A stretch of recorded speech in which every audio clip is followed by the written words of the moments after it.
మా యొక్క D6 news channel subscribe చేసుకోవడం ద్వారా మేము అందించే లైవ్ బ్రేకింగ్ నిరంతర వార్తలు మీరు చూడవచ్చు.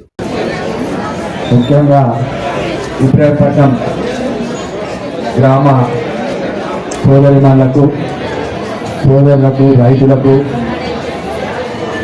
మరి ఈ కార్యక్రమాన్ని నిర్వహిస్తున్న తహసీల్దార్ గారికి ప్రసాద్ గారికి డీపీ గారికి ప్రసాద్ గారికి ఆఫీసర్లకు మరి ఇక్కడ ఉన్న నాయకులకు అందరికీ శ్రీకాంత్ గారు శ్రీనాథ్ గారు గణేష్ ఉప మార్కెట్ కమిటీ మా వైస్ చైర్మన్ వెంకటేశ్వర గారికి చైర్మన్ మన రఘు గారికి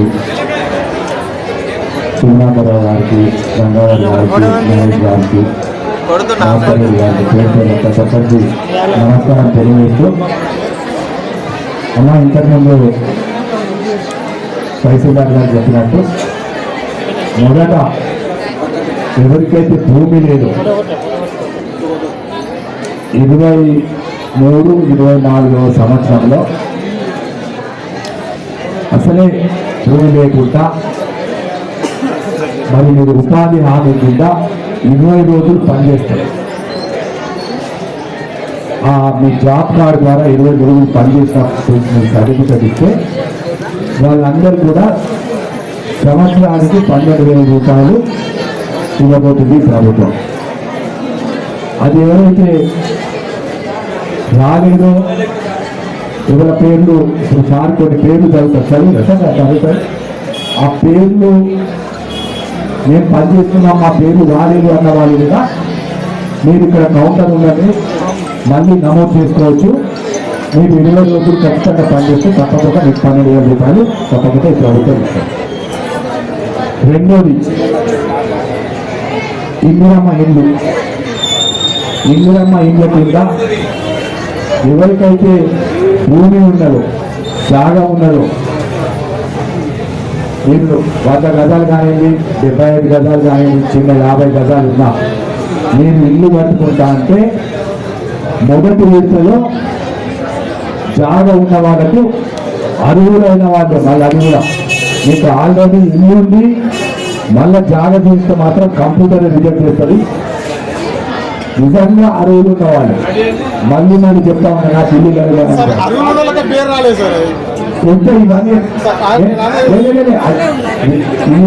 ఇదంతా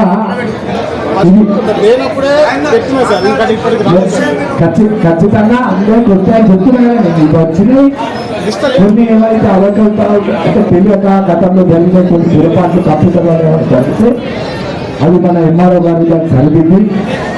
నిజంగా ఎవరైతే అర్హులు ఉన్నారో వాళ్ళకే లబ్ధిదారులు అవుతారు. ఇక్కడ ఉన్న వాళ్ళందరూ తెలుసు సార్. నేను రెండుకున్నా 7-8 సంవత్సరాలు రెండుకున్నా సార్. ఇప్పుడు ప్రతి ఒక్కరికి వస్తుందా నేను చెప్తున్నా కదా.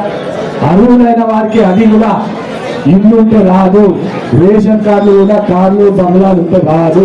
అసలు నాకు ఒక పేరు నమోదు చేసుకోమని చెప్తున్నా కదా. అది కూడా రేషన్ కార్డులో మరి 7 ఎకరాల కృషికి 3 ఎకరాల పరి అంతేనా సార్?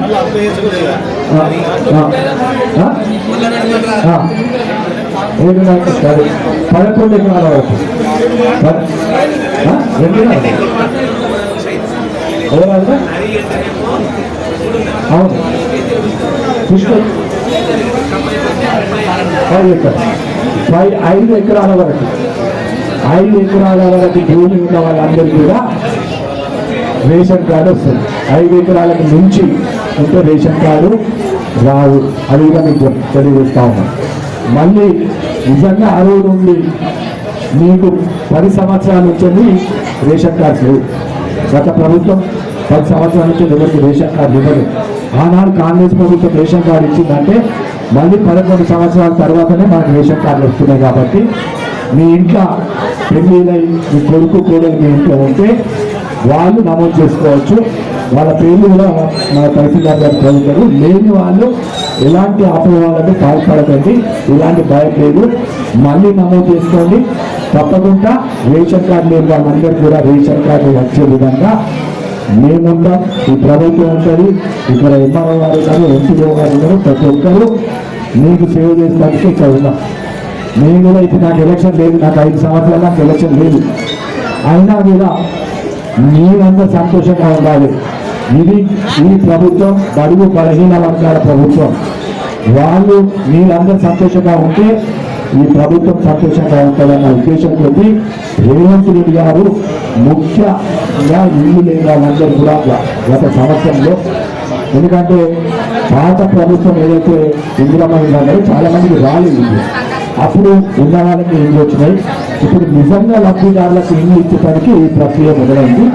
తప్పకుండా పూర్తి భూమి లేదు అనుకో, పూర్తి జాగలేదు ఇల్లు కట్టుకున్న కావాలన్న వాళ్ళకు 2వ విడత వాళ్ళందరూ కూడా ఇల్లు వచ్చారు. ఇది 26వ తారీఖు నాడు మొదట, ఇప్పుడు జనవరి 26 నెల్లూరు నాడు కొంత ఆ రోజు కార్యక్రమాన్ని లాంచ్ చేస్తా ఉన్నాం. అయ్యో నాకు రాలేదన్నది కాదు. దాని తర్వాత మళ్ళీ ఎవరెవరైతే లబ్ధిదారులు ఉన్నారో దాని ప్రకారం వాళ్ళని ఎన్నుకున్న తర్వాత మీ అందరికీ కూడా పేర్లు మళ్ళీ చెప్తారు. వాళ్ళకు తప్పకుండా ఇల్లు వస్తాయని తెలియజేస్తూ, మళ్ళీ చాలా మంది నేను గ్రామ సభల చేత పెన్షన్ల సంగతి అడుగుతా ఉన్నాం. అది కూడా తెలియజేస్తా ఉన్నాం. ఈ పెన్షన్ అనేది దీని తర్వాత, ఇప్పుడు ఒకటి తర్వాత ఒకటి ఈ ప్రభుత్వం చేస్తామని మాట ఇచ్చింది. ఇప్పుడు గత ప్రభుత్వం ఎన్నో అప్పులు చేసింది. ఆ అప్పులు ఇంట్రెస్ట్ కట్టలేకనే ఇప్పుడున్న రేవంత్ రెడ్డి గారి ప్రభుత్వం కష్టాలు పడుతుంది.